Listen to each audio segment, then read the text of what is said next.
I want to welcome everybody today to the September 11th Day of Remembrance in downtown City of Milwaukie. Today we remember the events of the tragic day that occurred on September 11th, 2001. We recall the sacrifices of those who perished, the valiant efforts of our first responders, and the men and the women in the military who gave their lives for our freedom.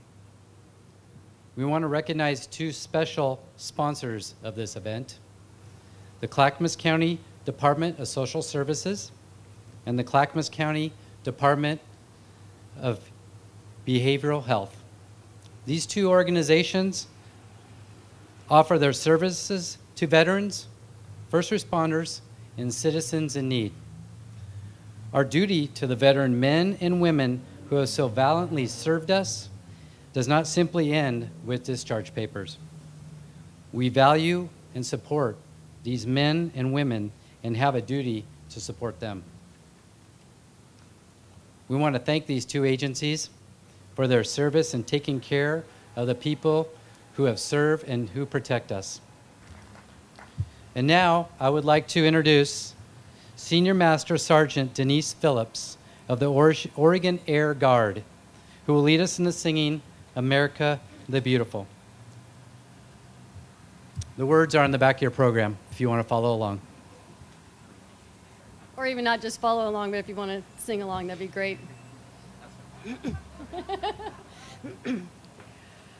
Oh, beautiful for spacious skies, for amber waves of grain, for purple mountains' majesties, above the fruited plain. America, America, God shed his grace on thee and crown thy good with brotherhood, from sea to shining sea. Oh, beautiful for pilgrims' feet who stern in passion's tress, a thoroughfare for freedom beat across the wilderness. America, America, God mend thine every flaw. Confirm thy soul in self-control, thy liberty in law.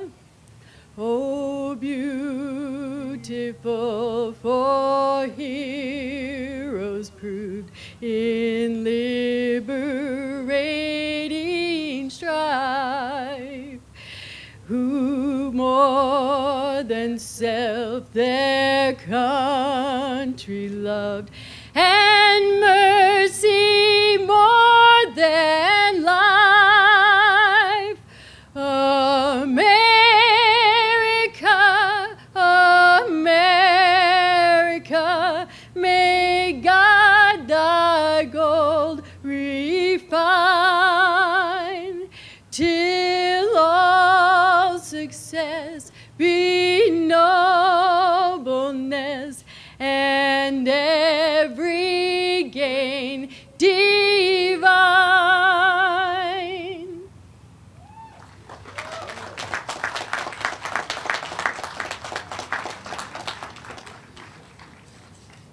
Thank you, Denise. So 14 years ago, on this day, Oregon, along with the rest of the nation, awoke to a beautiful morning that was similar to a day like today. With the passage of time, we have forgotten many of the lessons that came about because of that day. The tragedy that occurred and helped shape our nation into what it is today. I am pleased to welcome a woman whose life has been in public service and duty for this community. She has been a champion for the veterans. She served on the Westland City Council, the Oregon State Legislature, the Clackamas County Board of Commissioners, and finally serving in the United States House of Representatives in Oregon's 5th Congressional District. Ladies and gentlemen, please give a warm welcome to Congresswoman Darlene Hooley.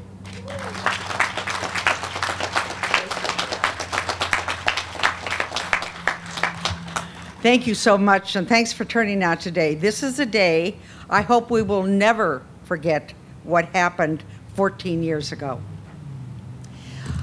I need to pick up my pen just a second. For some of you that are going to be seated for a long time, I just want everyone who has any involvement, any family member who is in the military, serves any of the functions for firefighter, police person, I want you to stand up. If you're related to one, if you had a son, an uncle, a grandpa, somebody that was in the military.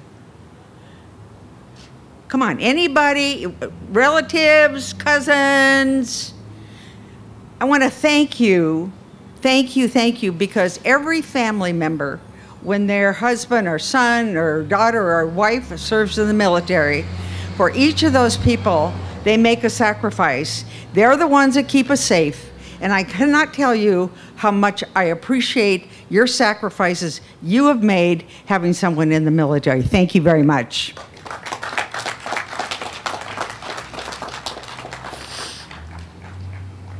And it was 14 years ago when 9/11 happened.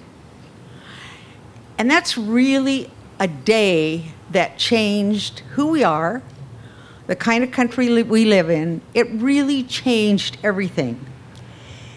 I was in Washington, D.C. that day. And it was, like someone said, a beautiful day. Got up, I had a committee meeting in one of the rooms that was upstairs. There was no communication system up there. There were no phones, there were no television, there were no radio. We were a committee that was just discussing some issues that we cared about in mutual. And about 30 minutes into the meeting, here comes my chief of staff running through the door. And she said, "Leave, everybody leave." And we're going, "Why are you here? Why do you want us to leave?" And she said, "The tower was hit." And we go, "Okay, what tower are we talking about here?" So she finally explained what the story was and said, "You need to evacuate the Capitol, you need to evacuate your offices, and you need to get out of here as fast as possible." So once I knew all my staff was out, she and I went to her house and spent the day there. And I want to tell you a little bit of what it was like.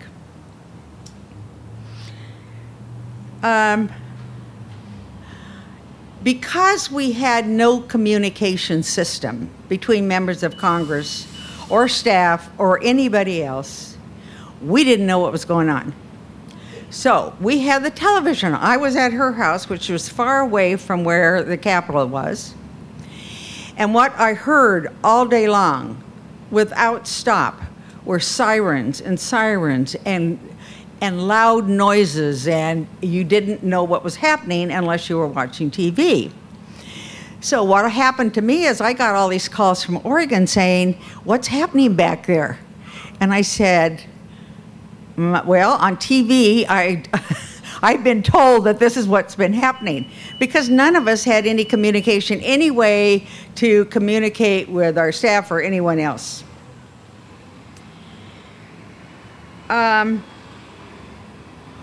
When I say it was a day to remember, the only thing I remember of that day, other than being chased out and driven away to as far away as we could get, the sirens that constantly were going. There wasn't a minute of that day that you didn't hear sirens in the background. You heard things blowing up. You heard all kinds of noises, and you didn't really know what they were because you were in somebody's house. It was a day you couldn't communicate with anyone. Nobody knew one another's phone number, nor did we ever carry around a phone. Today that's changed. But we eventually found out that they had finally notified and found enough members to have a meeting that night to let them know what happened. And that's when we found out about what happened to the Pentagon. We knew something had happened because there were all kinds of ambulances and police cars and fire trucks around when we were driving back to my friend's place or my chief of staff's place. So we knew something had happened at the Pentagon, but we didn't know what. We knew something had happened in New York, and we saw that on TV. But other than that, we really didn't know what else happened. Then we found out later that evening that a plane had crashed, and we didn't know why that plane had crashed. There were rumors going around everywhere. It was the most surreal day I have ever spent in my life. I will tell you the bravery that happened that day, though. People were doing everything they could to help one another.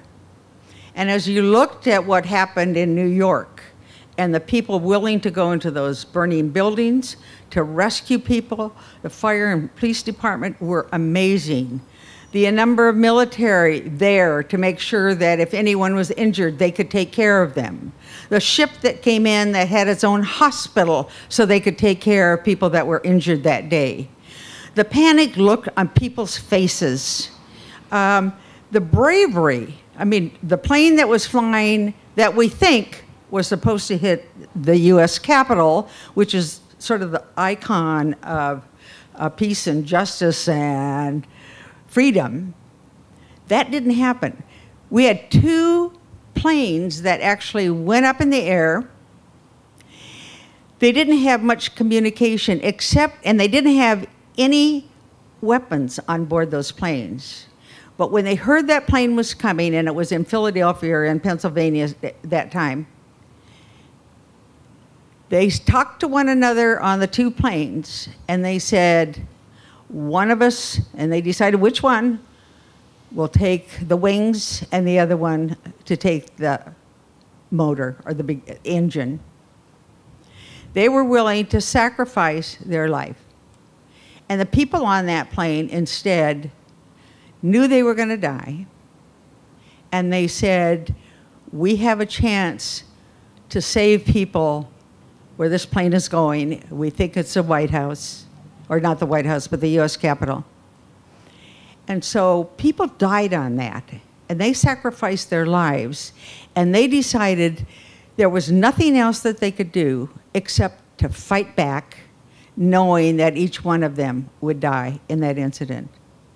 The bravery that was shown that day and the following days, I think, was absolutely amazing. By the way, one of the people on those 2 planes that said they were willing to hit the plane that was coming in from Philadelphia, one of them was a woman. So I'm proud that she lived through the whole experience.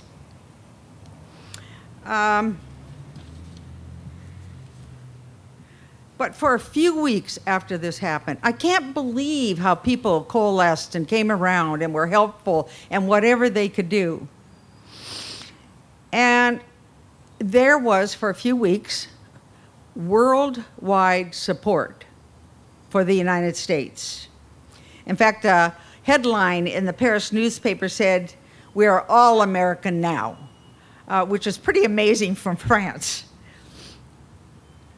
But I think one of the worst long-term effects of 9/11 is the developing fear of Muslims. After Pearl Harbor, we locked up Japanese Americans in prison camps, one of our darkest hours. I don't think we can make that same mistake. 6 million Muslims live in the United States. They are Americans. We shouldn't fear them. And that brings me to what I've learned most from the day. America is strongest when we act out of justice, when we act out of laws, when the Constitution is paramount, when we behave with strength and reason. These higher purposes are why terrorists fear us. And these are the reasons why first responders ran into those burning buildings and why our veterans served in our military and members still continue to serve. They serve for a higher value. Today and every day, we have to say whenever we see one, somebody served in the military, somebody that's served in public service, this is a day we have to thank them for their bravery, for what they do for this country, and that they recognize them, that they serve a higher value. So God bless America, and God bless you.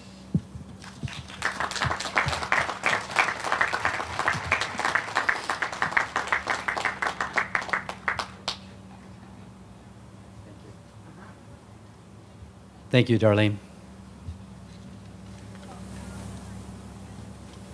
And now we'll have Amazing Grace by Clackamas Pipes and Drums.